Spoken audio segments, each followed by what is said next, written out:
गुरु कुम्हार शिष्य कुंभ है, गढ़ी गढ़ी काढ़े खोट, अंतर हाथ सहार दे, बाहर बाहे चोट। इन पंक्तियों में कबीर दास ने गुरु को कुम्हार और शिष्य को मिट्टी का घड़ा यानी कुंभ बताया है।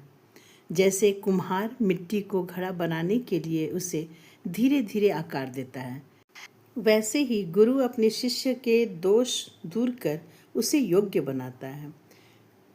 कुम्हार घड़े को बनाते समय उसकी कमियां और दोष निकालता रहता है, इसीलिए वो बाहर से उसको थपकी देता है ताकि घड़ा चिकना और अच्छा बने और उसकी सारी कमियां दूर कर देता है। उसी प्रकार गुरु जी भी शिष्य की गलतियां, दुर्बलताएं, कमजोरियां और अवगुणों को शिक्षा और मार्गदर्शन से दूर करते हैं।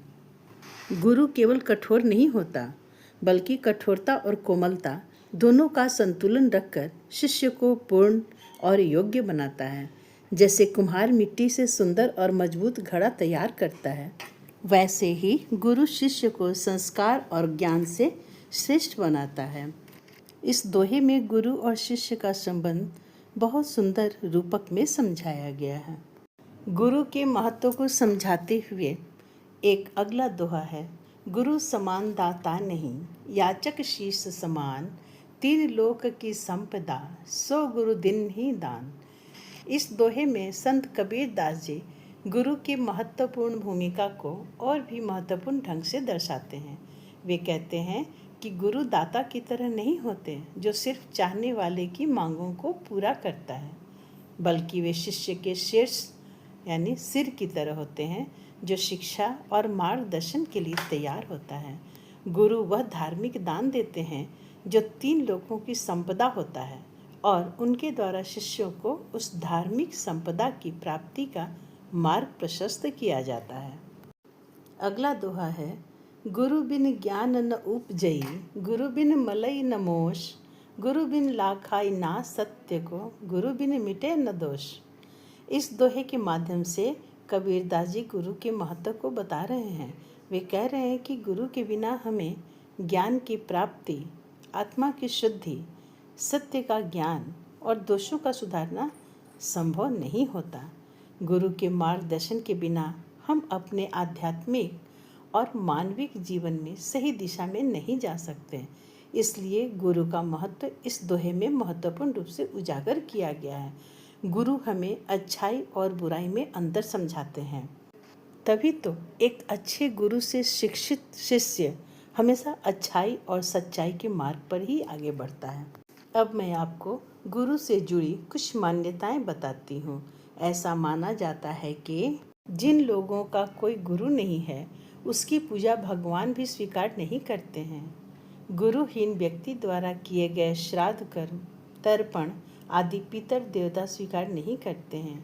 इसलिए किसी योग्य व्यक्ति को गुरु बनाकर उनसे गुरु दीक्षा लेनी चाहिए। ध्यान रखें, कभी भी गुरु के पास खाली हाथ नहीं जाना चाहिए। गुरु के लिए फल, वस्त्र, अन्न या कोई उपहार ले जा सकते हैं। गुरु द्वारा दिए गए मंत्र का जप करना चाहिए और गुरु मंत्र को गुप्त रखना चाहिए। जिस तरह से मंत्री का पाप राजा को और स्त्री का पाप पति को लगता है, उसी प्रकार शिष्य का पाप गुरु को ही लगता है।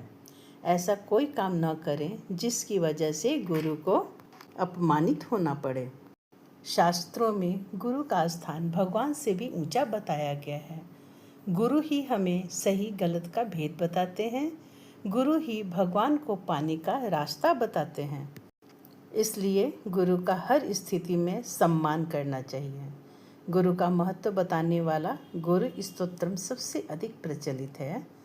गुरुर् ब्रह्मा गुरुर्विष्णु गुरुर्देवो महेश्वरा, गुरु साक्षात परम ब्रह्मा तस्मै श्री गुरुवे नमः। इस श्लोक और इसका अर्थ को मैंने पिछले वीडियो में डाला है, आप वहाँ से इसको विस्तार से जान लें।